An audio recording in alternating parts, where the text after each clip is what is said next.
Warga kene iki luar biasa. Aku mang walah delok ning mburi mau pating celoro pas aku lak ana tontonan. Ya jebule wong lembur tandur. Ora ono ketoprak geger ngono ngalami tandur. Wong ora mawas jine wong kesenian karo wong tani iki yo beda. Lah aku pating celoro tak kira tak saiki nganggo lampu sing ngono kae. Bengi-bengi lah yo ngasawan lho. Iku kok ono tanggapan opo iku lho? Jibrak dikira jebule wong tandur.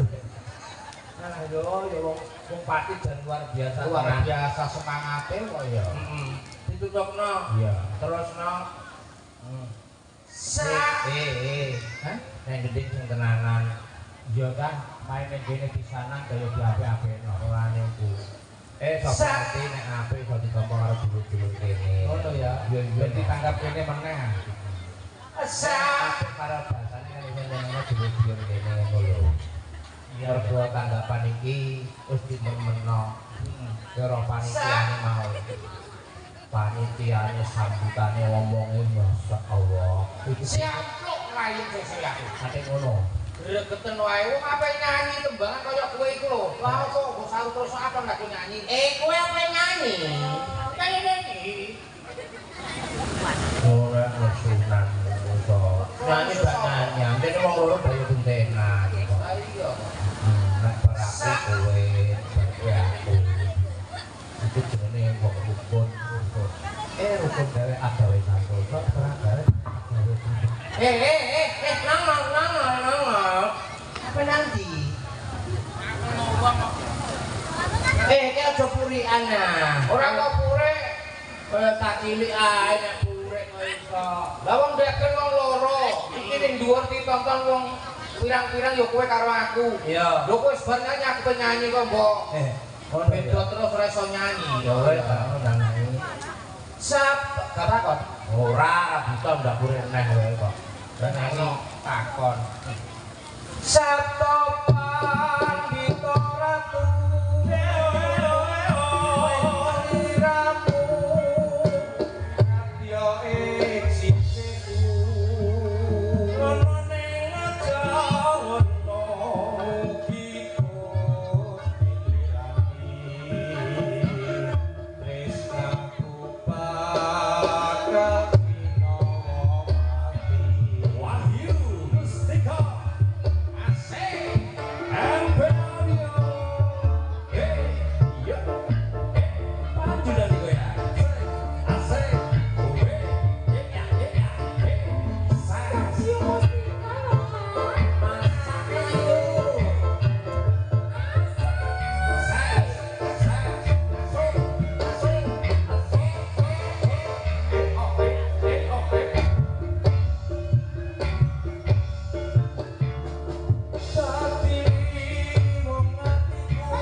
Assalamualaikum warahmatullahi wabarakatuh. Bu, ana wong ketahe ondan. Kene iki wong Islam ta ora lek ta? Ulo salam delok ketoprak hubungan kaya selawatan. Ana ulo salam tinggal angop. Bu. Nah, ana ulo salam dijak sing kopak ibu nggih. Nah, Pak insyaallah surgalah jaminannya. Amin Allahumma amin. Untel-untelan nang swarga nggih Bu nggih. Amin. Neraka ben diseni buta-buta ngene iki Bu, ya. Ora kuwatir. Lah ngene iku aku gak mbok anggap kancamu. Lho kate wis neraka aku dhewe. Nah ora masalah, Mas. Lah kene ya. Neraka lah wong tak tampa wong kabeh iku ora melu apa iki? Ora melu gawe. Iku yo ciptane Gusti Allah. Lah sing ditano Gusti Allah. Lah kok bangga nek neraka. Ora bangga kene mangkene dipanggone ning kono. Nanging ning kono aku sumpen aku arep bisnis. Ada bisnis apa? Lho bisnis apa kowe? Ning neraka iku awane piye? Awane panas. Lah iya, panas kok kok. Panas kok. Mesti wong padha ngelak. Aku ape dodol es.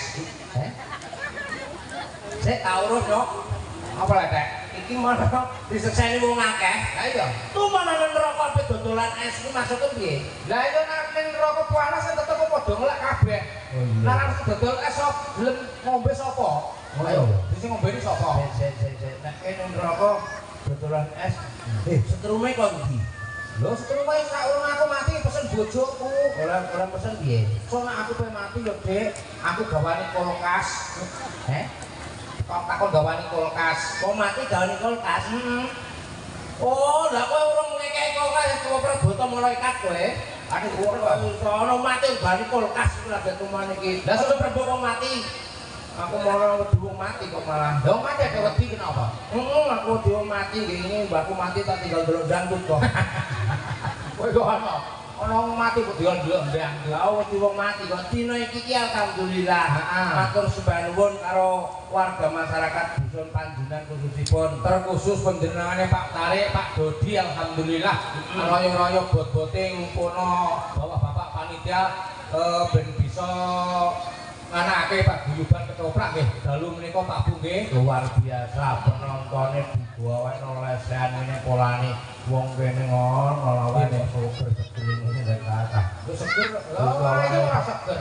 Wong padha sapa? Lho ayem mah wong ngene wong ben awake lemu kita ayem. Lho mesti. Ora mesti. Lah ora mesti. Anane wong kene iki lemu-lemu awake iki ora perkara kok pikir ayem. Terus perkara apa? Korban kabeh 3 wulan pisan. Mulane iku bojoku menawa mulane aku bareng saiki wis ganti. Ganti apa? Ganti susuk. Susuk piro? Susuk 3.000 tak bojoku dadi. Ora mungkin saiki ora apa-apa urus senenganmu kok iso. Sing wigati ning kene iki teko ndonga-ndonga iki karo dulur-dulur Panjunan. Niki kajate napa, Bu? Niki kajate sedekah bumi syukuran nggih, Bu. Nah, mergo mun ngantuk ya. Niki kajate sedekah bumi nggih Bu nggih. Ditungak-tungakno. Saya tengah wengi kaya ngene iki awake ndongakno mesti kok insyaallah dijabahi karo sing kuwasa. Mang malaikat wis do mider. Iki mono kajate sedekah bumi mergo dulur-dulur Panjunan iki ngrumangsani bumi sing dintik rino langkung ini, banyu sing dunjuk rino langkung ini. Mulane saben pendak taun pisan mesti bumine dibangkai ya Bu nggih. Pisang kunjuk marang kersane Gusti Allah Subhanahu wa taala. Bener. Ini kaping pindho ngoro cikal bakal Nyai Danyang kaki Danyang sing barsa desa Panjunan mriki.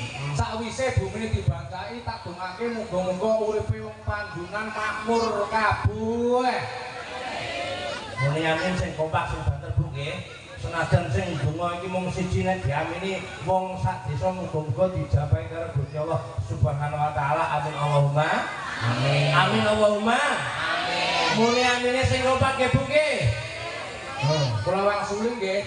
Mugi-mugi sakwise nganake Batara Sedekah Bumi tak dongake muga-muga dulur-dulur Panjunan uripe makmur kabeh. Amin. Muga-muga dulur-dulur Panjunan seger waras kabeh. Amin. Muga-muga dulur-dulur Panjunan sugih kabeh. Amin. Muga-muga wong Panjunan bendang iso munggah kaji kabeh. Amin. Mbok wong gajah mati. Gajah mati yo didongakno ora buta. Ora buta lha apa? Ora nanggap aku didongakno. Iku nek ora ngerti aku takon. Masalah apa? Wahyu Mustika, pimpinane Bapak Rustio saka Sidokerto. Iku wis dipanggeni karo Gajah Mati tanggal 9 Mei. Lho, Tanggal 9 ya tanggal 9, Mas. Nang iki lho. mau kowe, apa kowe? Apa le? Lho sik to ya. Wong iki mau nang ning kene panggonane. Yo ndongano panjunan. Sonane kono ndongano Gajah Mati ngono blok goblok. Ngono.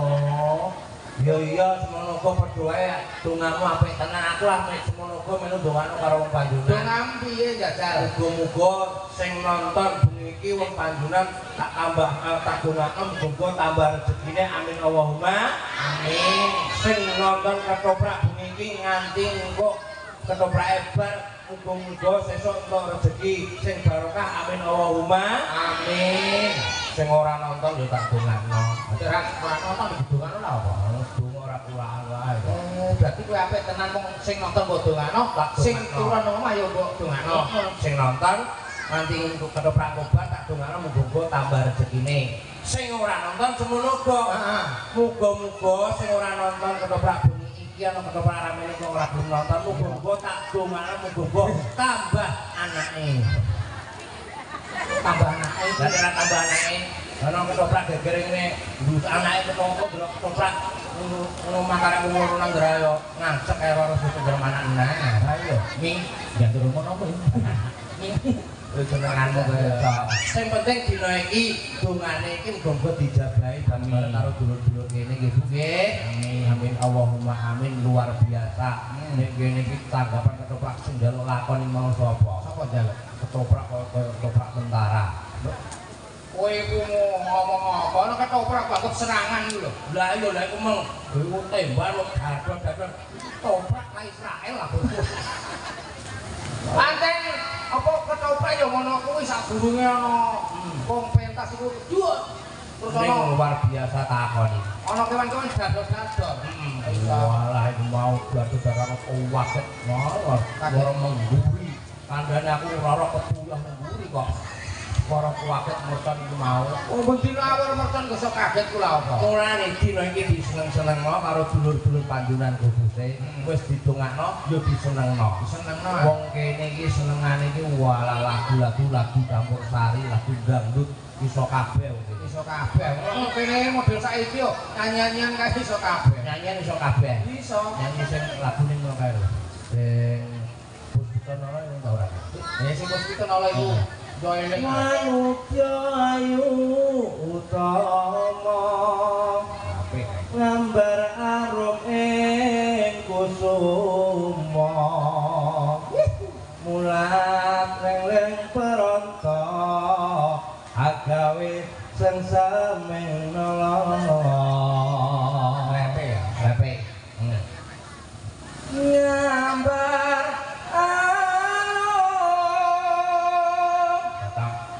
api Api mboten, Bu? Api atau nanggap. iki kok ditanggap ini kok iya ya Wong kok iso ngambar gas tangku jiwa katon memanise tresno lan kasih sayange terepatiku pengen dadi bojone jambuanas rute hidup Kowe kenapa kok ngamuk lho? Kok ngamuk lho kok? iku mana lagune jambuanas nyonyo digunggung api-api kok jambuanas iku ngambar karo tangku jiwa katon memanise tresno lan kasih kita aja iku mana jambuanas Terusing malah penak. Terusnya sing piye? tiada yang lebih indah tiada yang lebih rindu tresnaku pancen super resik tur anti laler tak ampiri terus tak muter-muter bel kamu lawak sing isor nyopet sing dhuwur rasa penak penak njaba terus Sing iso ndangak, sing dhuwur ponga-pongo. Maksudnya piye? Sing melebir temulawak, sing ngisor ngepir, sing dhuwur rasa penak. Maksudnya apa? Aja ngeres pikiran karepe. Ngomong ngono rumangsamu aku. Mergo dagelan iki sebagai tontonan nek iso dadi tuntunan. Betul. Mulane seniman sing saiki seniman sing modern. Meneh-meneh undang-undang ITE sudah berjalan. Seni itu harus mendekati seni yang bermutu agama. Betul. Seni harus bisa menjauhi seni yang bermutu pornografi. Nggih napa mboten, Pak? Iku dagelan berisi. Makane tak jelasne ben supaya dulur-dulur panjenengan iki ngerti apa to isine sing ngisor ndangak sing dhuwur plonga-plonga maksude bertemu lawak sing ngisor ngeper sing dhuwur rasa penak iku wong numpak becak.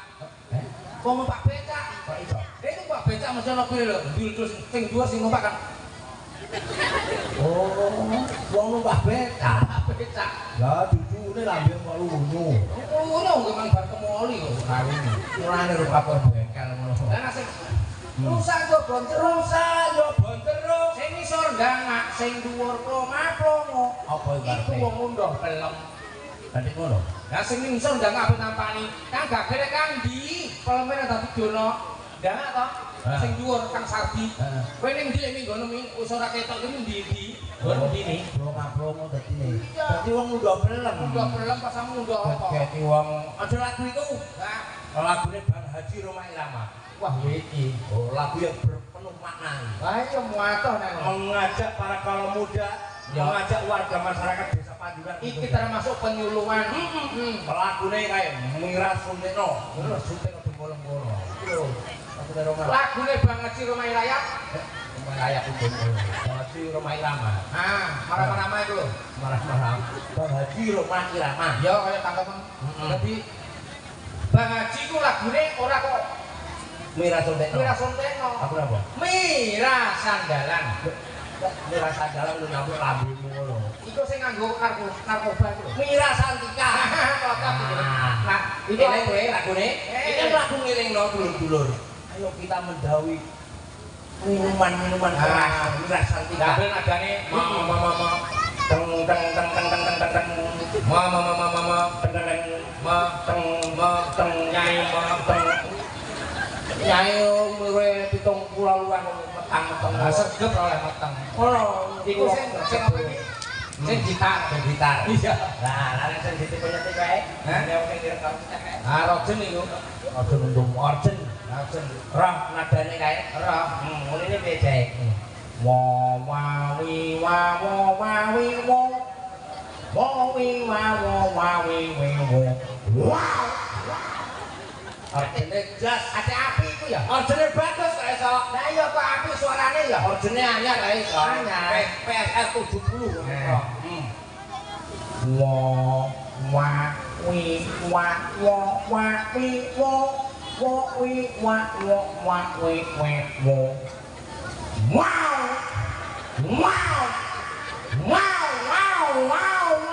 Lah kok kucing keran.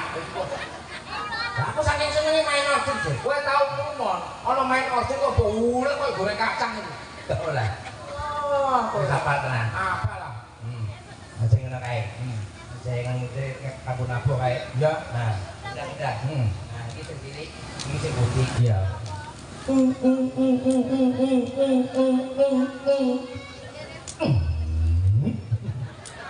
Das, api. Kayak apa? Kayak entot. Orang itu orang kendang berut itu apa ya? Aku pernah kau tangan bersesat tak? Benar ya. Jajal ya aku kau sing apa ya?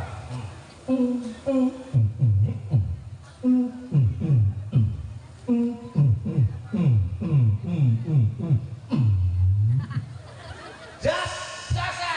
Orang dalam komunikasi. Aku mau tukang kendang utang lor gak mangkat aku sudah jadi kendang kok bisa. Oh ya.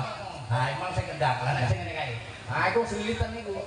Sulitan untuk. Tapi cukunya enggak sulitan. Sulit sih, sulitan. Sulit. Sing ngono ning karo kae. Ada malah koyo kirek ngono. Lah pas kirek ngene-ngene ana kirek liwat tidaan butute. Dadine. Wis sakarepem. Sing penting wis apa apal musiknya, nada-nada sair lagune, Paham. apal tenan, Ngerti. lagu di Banggaji, Mira Santika. Oke, untuk kali ini langsung kita nyanyikan satu tebangnya ada Mira Santika. Doble. Oke. Dulu aku suka padamu, dulu aku memang suka. Lah itu aku yang roh. Alah goblok kamu. Goblok wong loro ya sedak-sedakan. Dulu aku suka padamu, dulu aku memang suka. Kowe ya. Goblok ngono. Dadi aku Ya. Ngono. Dulu aku suka padamu, dulu aku memang suka. Saiki kalah mbah. aku ora pati semprasno. Ya Gusti paring ono dhuwit. Wong sabar yo sabar aja ngono sabar. Kon nyenengno wong gak suka, aku gak suka. Kok gak suka? Maksudnya ngene lho. Ya Gusti paring ono sabar. Ora buta. Ada buta. Sabar rumah mbahku mau sik jenenge sabar yen ngene beras. Angger dino mongan mangan terus. Timbangane entekno beras tekek ijol beras aku. Ya. Mangkel aku. Ya itu jenenge penganiayaan. Wis salahmu karo make manuk tuwa yo sombong. Maksudnya tanggapane saiki nyanyine lho saiki. Ngono. Apa sih kok iki? Ya. Oh, apa lu ngelu ra ya? Kadane iki lho cerai ngelu. Oh apa ndok remuk sekarangan lho. Dulu aku suka padamu, dulu aku memang suka. Aku piye, Mang? Salah. Wah, Aku lali bocah acare dek iki gendane ngono Pak, aku tak gregeten ae. Pak Dodi kok. Wong kuyayine sawang perangkat desa panitia sak menambane kok sini wong. iya. Ketoprake Pak Rustia ke sembrono kowe. Iya ta ya ora Iso kita kaya petinju dablek kok balak ngene. ngono wong kok dadi tenanane kok iso. Ya. Tanggap tenan kok. Ya. No. Dulu aku suka padamu, dulu aku memang suka. Ya. Ngono. Aja kayak ngono, Bro. Kayak apa? Ya, tok goblok lu. Oh, dua. Jenenge kok. Ya. Dulu aku suka padamu, dulu aku memang suka. Ya. Tok. Oh, sajur. Pak tenan, Pak. Iki lek mbok anu, iki sirahku iku kok butrek telu ora ngatasi iki. Aku gak iso menana parane. Maksude tak protes ndase malum kowe. Malah bangga apa kok protesan iku. Nek diwarahi ngono, Go. Iya. Dulu aku suka padamu, dulu aku memang suka. Ya. Goblok lah kondo, ngancane ora pati iso marahi wong sono. Umur tenan aku. Ya. Dulu aku suka padamu, dulu aku memang suka. Ya.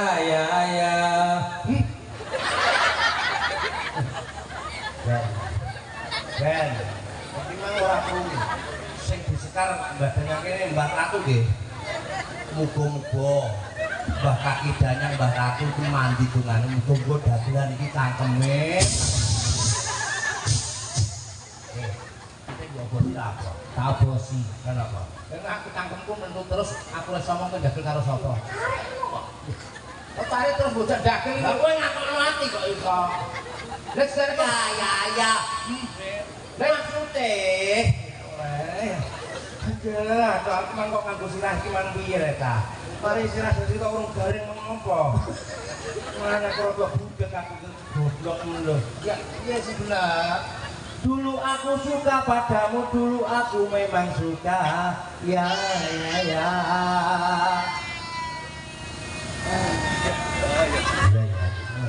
Dulu aku suka padamu, dulu aku memang suka. Ya. Kalau penyanyi latihan kaya wong setruk kuwi.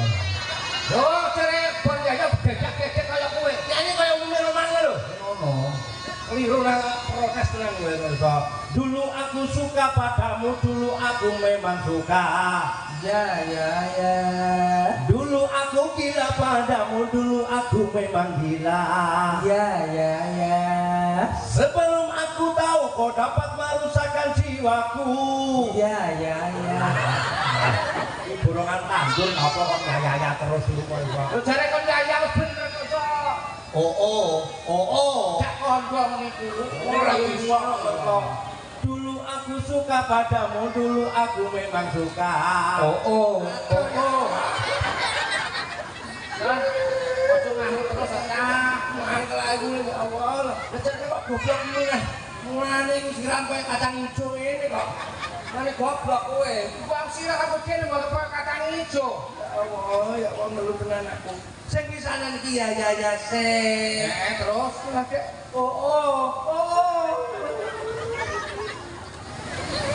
Baik kita mati nangis tenang.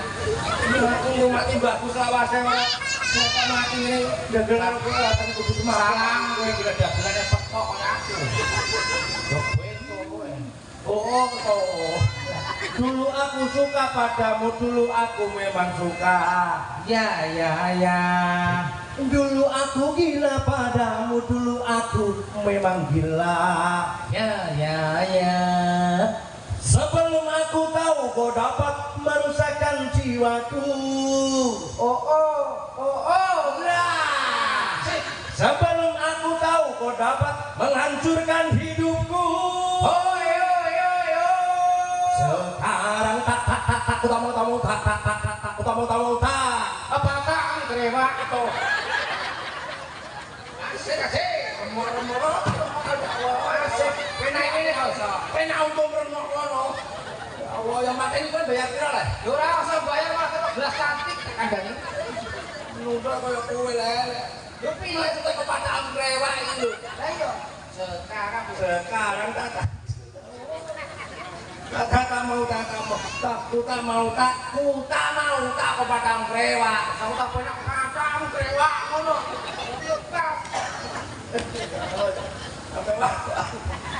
Dulu aku suka padamu, dulu aku memang suka. Ya. Dulu aku gila padamu, dulu aku memang gila. Ya. Sebelum aku tahu kau dapat merusakkan jiwaku. Sebelum aku tahu kau dapat menghancurkan hidupku. Sekarang tak mau tak. Sekarang tak sudi tak. Minuman keras es batu gue nyeplok sirahmu.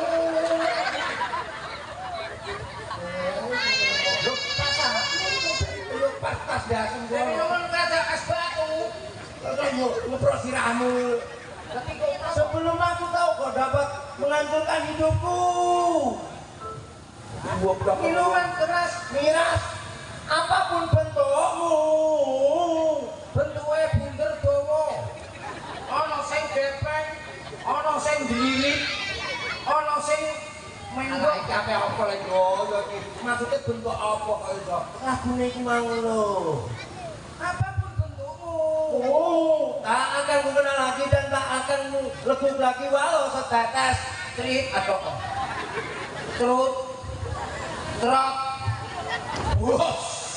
Kabeh kalau wis ora butuh nyanyi mbek kowe aku. Aja ngono atau bilang rasane. Lho nek kowe dikon nyanyi karo dulur-dulur kene terus piye? Kalau karuan nyanyi wong raden wong kene lagune api-api tenan. Kok iso? Bu, ini Bu, aku nembung nyanyi karo tidak sanggup. Sampeyan njaluk lagu apa tak turuti. Campursari dangdut. Campursari nggih. Campursari langgam Bu nggih. Aku para sesepuh. Mumpung padai jek komplit. Durung wong pati ku siji, apa dagelan siji. Sing penting ketok wibawa. Ketok sopan, ketok rapi. Ya, pati ya. Ada tapilah loro. Wonge jenom. Aku jenom. Nom apane? Umur pira? Lho aku cek bocah. Cek bocah buta idiot niku. Umur tulas pindho. Lho tulas pindho teragep tulas to? Pindho 74 to, ya. Maksudnya tulas pindho iki ana maknane. Apa iki? Untune telas pindho pindho. Lah mulane iku. Iki nuruti dulur kene. Mumpung ana sesepuh dikek ireng-ireng sing penak imbang ana kathah nanggo. Lho, ya di samping ngono karo monggo disambi lho Bu ampun nonton dagelan mawon lho nggih kotakan sing kathah niki ajeng lho kotak-kotakan lho. Kotakan botol iku. Iku gak seneng. Pas aku seneng. Ngene demen menon terpale anyar. Anyar. Pak anu ngonjau Pak panitia. Terpale becek nggih, Pak. Tapi kok apa? Malah muter-muter sak lumpung. Lah ya apa piye-piye iku kabeh iku saka penderane Pak Khalid. Pak Dodi pokoke luar biasa. Pokoke benjang ampun lali Pak tanggap pernah lho Pak. Nggih nggih. Amin. Monggo Kondo. Hah? Mang wis aku ora rembukan. Rembukan apa? Besok nang kedopran neh. Kok kan di? Mbok kedopran liyan. Aku kok ora diatur sing penak mulane awak dhewe iki nek disenengi kudu iso nyenengno. Kudu iso nyenengno. Itu dadi sebab seorang seniman. Betul. Nah, imbauan katakan ku, Pak. Nah, Ini iki, Pak. dibawani ben supaya jangkep mergo warga Pati terkhusus niku senengane swara-swara sing nyamleng. Ben ngerti diri kasih. Nggih, ditempatkan dulu tak kenal maka tak saya. Betul iku. Satu kula ingkang paring asma Mas Gendon Sugiarto. Nggih. Nggih, dipun tepangaken dagelan sing paling nduari guanteng niki. Nggih. Nami kula Mas Nongol Benan Subekti. Oh, jenenge bawane kaya penteran ku. Lho dawa ana maknane kok Mas. Asma Kinarya Dapa. Lah iya. Jeneng iki mau teges. Heeh. Lah nek jenengmu Nongol Denan Subekti, artine apa? Nongol Benan Subekti. Nongol ki jenengku. Karwan. Denan Subekti nalika aku dilairno mbok oleh ngeden tenanan ambekan ilang nganti ape mati. Oh, ora banggakno. Lho nek kowe pasang jenengmu Gendon Sugiarto. Itu apa? Gendon Irtan Darwis. Nah iki karwan jenenge modern, jenenge mengandung kewibawaan. Adare sapa? Nongok Denan Subekti. Nah. Artine kaya ngono. Lah nek Gendon Irtan Darwis wis karuan. Karuan piye? Karuan jenenge nganggo intelek. Lho, dari sapa? Ora ana maknane. Asma Kinarya Dapa kok. Bener. Lah nek ngerti? Gendon Irtan Darwis Maksude Gendon iki jenengmu. bener. Irtan Darwis karepe lair ning Ratan Modar ya wis. Jebul serek kowe. Wong karo kancane karo dulur serek ku. Wes, ora imbang kasenenganku ben supaya ngrembaka ben tansah imbang ngene seduluran. Seduluran. Temu pisan wae iso dadi sedulur. Amin. Dulur pandunan kudusipun. Ibu nggih, sugeng midhangetaken. Saben dina mung ngalamun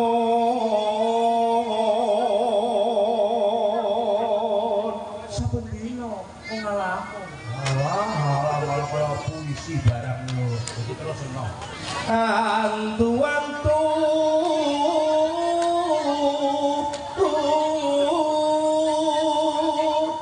sira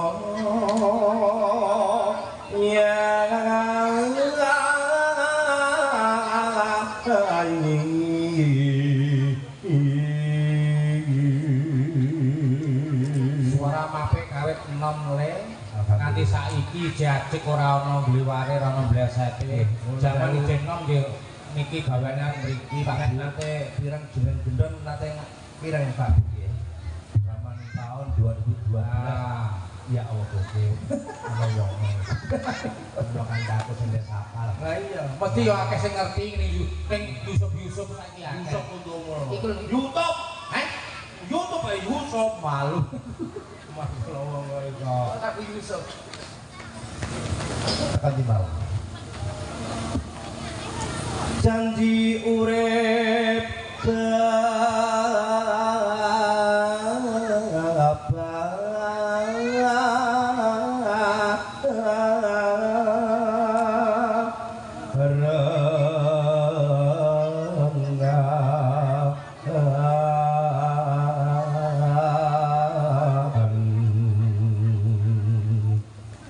Mangken di suara iku dirtos sing apik sing nganti mangan barang sing depan le. Ojo nganti barang sing Mangan barang sing depan. kaya to Silet, bendu, peso do pangan. dadal suruhane lho. Bunga susah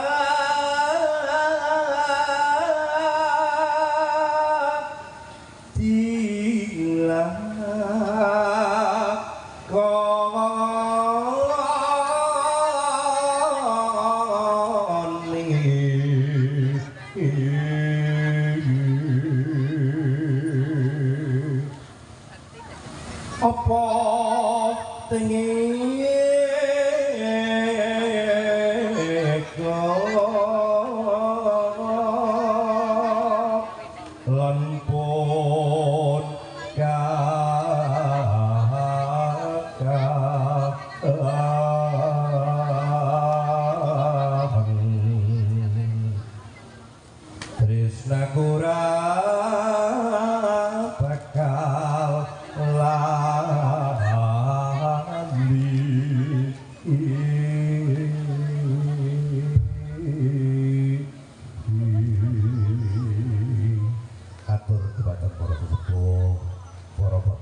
saben dina mung ngalamun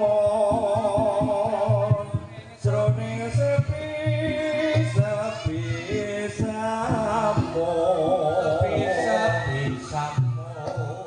namung tansah katulung wewayanganmu tuni wong ayu lilani dan bisa lali koyo angel roti tengah hati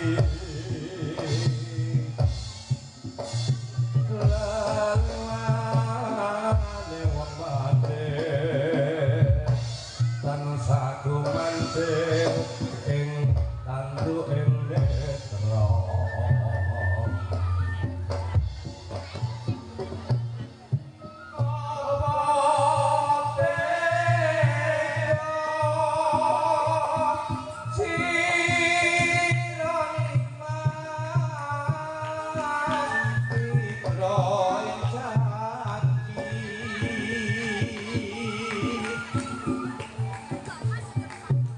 misake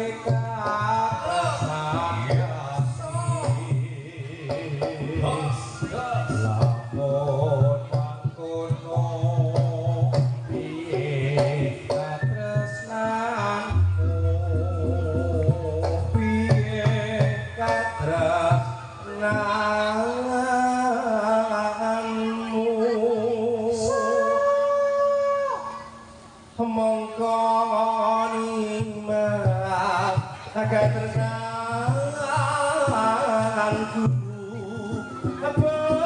bebasane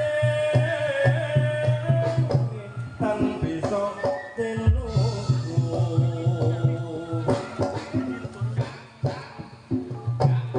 judok lan prasajanku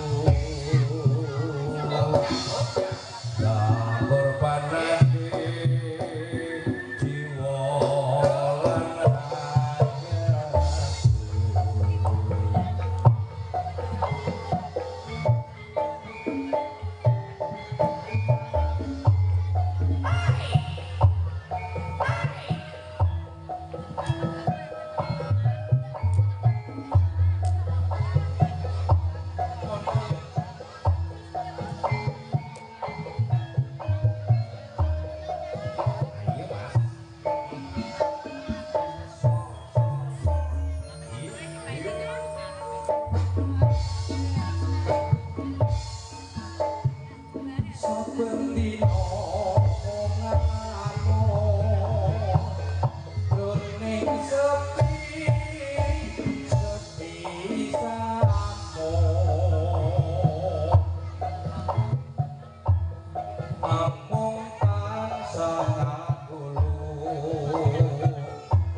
blutar malih Bapak Ibu sebagai mawon monggo. Ora timbangane mundute kurang penak nek apa mundure ndaudutan. Ben terus bocah wedok-wedok ning taman. Ngono ya. Dadi jroning suka kudu elena Lan waspada. Dene nyambut gawe niki niki ora dhewe. Njaluk pangapura mbok menawa awake dhewe nggone ngaturi panglipur bengi iki. So insyaallah ketemu maneh ning desa Mati bledek ya ono gajah mati ya ono. Mungkin iki pantasah dados pas duluran kalian Wahyu Mustika. Matur sembah nuwun donga dinunga kagem sedaya warga masyarakat Panjenengan khususipun lan ngaturaken matur sembah nuwun dhumateng sedaya sesepuh sepuh para aji sepuh para kadang werda muda para duka saraya sedaya kemawon ingkang sampun hanyang kuyung wonten laladan dinten menika kula ngaturaken matur sembah nuwun donga adedonga jaya-jaya wijayanti rahayu kang pinanggih mekaring budaya kulit nusuk lan bangsa dusun Panjenengan pinaringan jaya jaya ingkang Ayo padha sowan isi sowan. kaya ngono